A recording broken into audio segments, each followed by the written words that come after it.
박수로 맞으시기 바랍니다.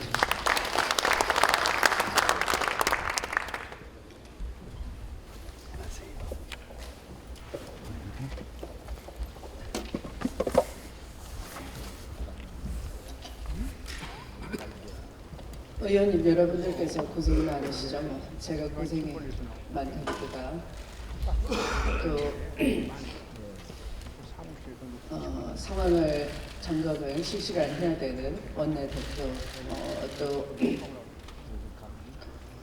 다각도로 분석을 하면서 정말 표를 모아야 되는데요. 또 우리 안기백 사무총장님도 대내외적으로 24시간 풀 가동하고 있다 해도 과언이 아닙니다. 또 저렇게 롯텐더홀에서 딱딱한 바닥 위에서 밤샘 농성을 해주시는 의원님들의 그 지극정성에도 감사드리고, 또 실시간 중계되는 탄핵 버스들을 통해서 대국민 호소를 해주시는 릴레이 토론에 참여해주시는 의원님들께도 감사드립니다.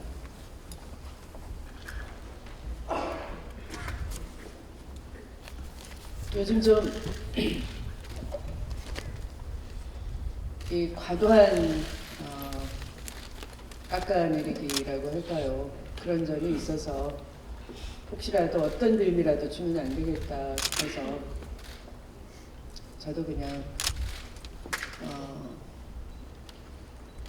퇴근 이후에 동네 근처 식당에도 가지 못합니다. 어제는 집 가까운 한강을 걷다가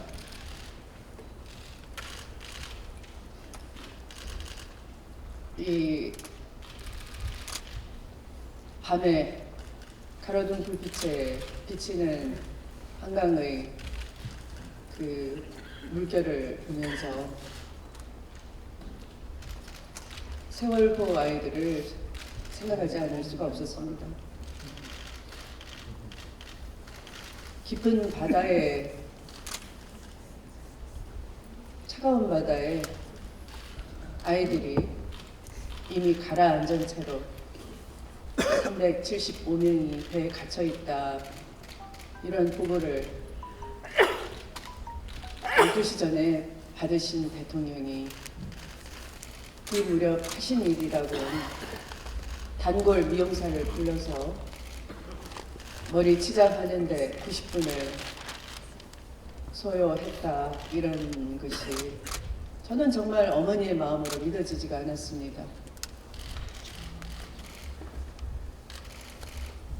제가 가난했던 어린 시절에 사월세 10달만 지나면 이사를 가야 되는 그런 어린 시절이 있었습니다. 저희 아버지가 다른 집의 자재를 과외를 해서 한 달 월급을 받았다고 그날 짜장면을 사주시겠다고 했습니다. 그래서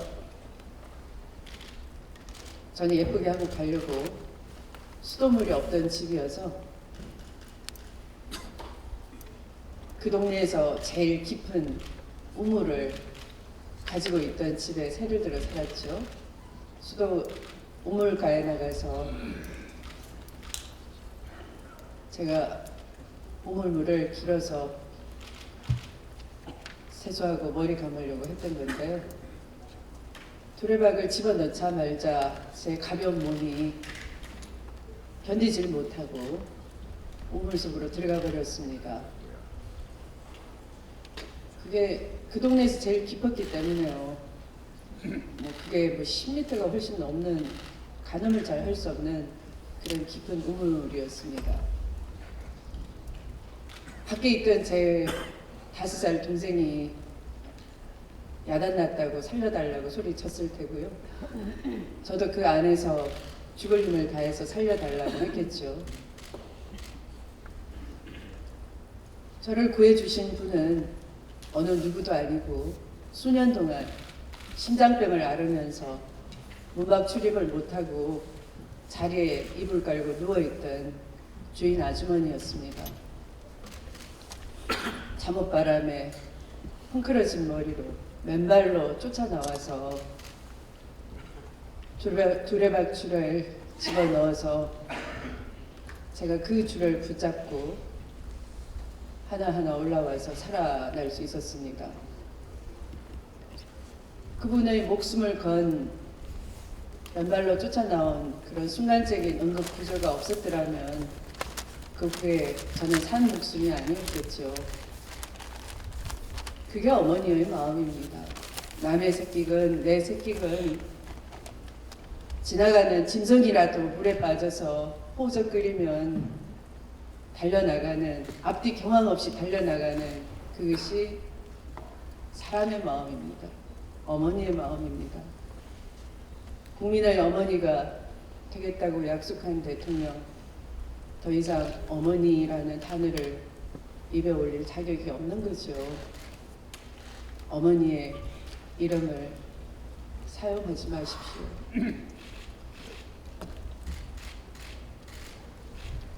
그런 순간이 떠오르면서 제가 깜깜한 밤속에 저 혼자 주룩주룩 눈물을 흘렸습니다.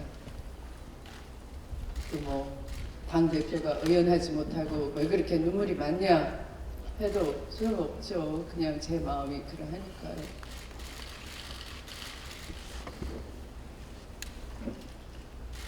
그래서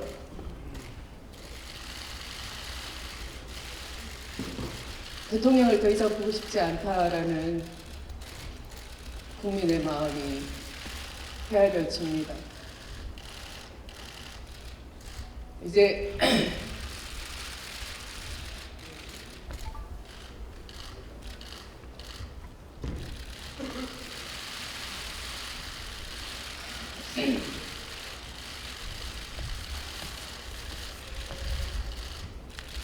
이제 우리가 정치 인연이 어떠하건 어느 당에 소속돼 있건 또 정파적으로 어떤 활동을 해왔건 이제 그 모두를 떠나서 이런 아픈 국민의 마음을 한번 헤아려 주시길 바랍니다. 그리고 그것에 조금이라도 헤아린다는 표시가 바로 대통령 탄핵에 의무적으로 동참을 하는 것이라 생각이 듭니다. 더 이상 정파적인 얘기 하지 않겠습니다. 누구를 탓하지 않겠습니다. 그냥 국민의 마음에 조금이라도 헤아린다는 그 심정으로 대답해 주시기 바랍니다. 말씀을 마치겠습니다. 네, 감사합니다. 대표님 말씀을 듣는데 가슴이 메워지는 것 같습니다. 자식을 낳아서 길러본 어머니 심정에서 본다면 수많은 고등학생들이 바다에 빠져 있는데 그 안위를 걱정하기보다 이용사를 불러서 자기의 이용을 치장하고 올림머리를 하고 앉을 수 있는 대통령에 대해서 분노하지 않을 국민은 없다고 생각합니다. 구조하지 못한 어쩔 수 없는 상황보다도 마지막까지 최선을 다하지 못한 대통령을 우리 지도자라고 생각하고 살았을 국민들이 불쌍하고 안타깝습니다. 대통령은 어제 이정현, 정진석 새누리당 지도부를 불러서 대화를 나눴다고 합니다. 그런데 의총에 보고된 내용을 보면 아무런 내용이 없습니다. 박근혜 대통령은 국민에게 용서를 구하고 참여할 수 있는 마지막 기회까지 차버렸습니다. 이제는 국회가 나서서 대통령을 탄핵해서 국가를 정상화하는 일밖에 없다. 좀 다시 한번 강조하고자 합니다. 우리 더불어민주당은 이 탄핵이 가결될 수 있는데 최선을 다하겠습니다. 오늘 3시에는 야 3당이 모처럼 국회 본관 계단 앞에서 합동 집회를 갖습니다. 야권 공조를 단단히 하고 탄핵 전선에 이상이 없다는 것을 국민에게 보고하는 그러한 자리가 될 것입니다. 많은 분들이 반드시 참석하셔서 야 3당의 첫 집회에 합동 집회에 반드시 함께해 주실 것을 당부드리고자 합니다. 어제 국정조사 청문회가 1차 청문회가 열렸고요. 오늘 2차 청문회가 있습니다. 탄핵 결정을 앞두고 계획해서 1, 2차 청문회를 일정을 잡았습니다. 1차 청문회의 내용은 정경유착, 오늘 2차 청문회의 주제는 최순실 국정농단입니다. 어제 재벌들 총수들 나와서 대답하는 모습 다 보셨겠지만 많은 국민들이 실망했습니다. 정경유착을 끊겠다고 하는 그 어떠한 의지, 그걸 어떻게 끊어가겠다고 하는 구체적인 계획을 말한 재벌 총수는 단 한 명도 없고 오로지 책임을 면탈하기 위한 변명과 앞으로 잘하겠다고 하는 영혼 없는 다짐밖에 없었습니다. 그런 상태로는 이 정경유착이 끊어질 것이라고 믿을 수 있는 국민은 없다고 생각합니다.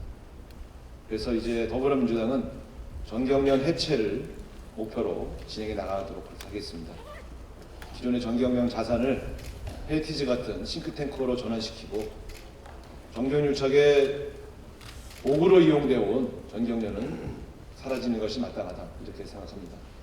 앞으로 해당 상임위에서도 국회의원 여러분께서 정경련을 변화시킬 수 있는 여러 방법들에 대해서 좋은 지혜를 모아주실 것을 당부드리겠습니다. 내일부터는 이제 전 국회의원이 밤샘 농성을 통해서 9일날 탄핵의 가기를 위해서 최대한 결집하는 그런 날이 되겠습니다. 오늘 내일 이틀간 마지막까지 최선을 다해 주시고 힘을 모아서 단결된 더불어민주당의 힘으로 대통령을 탄핵하고 새로운 대한민국을 만드는 새로운 여정을 시작했다. 역사에 쓰일 수 있도록 함께해 주실 것을 다시 당부드리겠습니다. 감사합니다.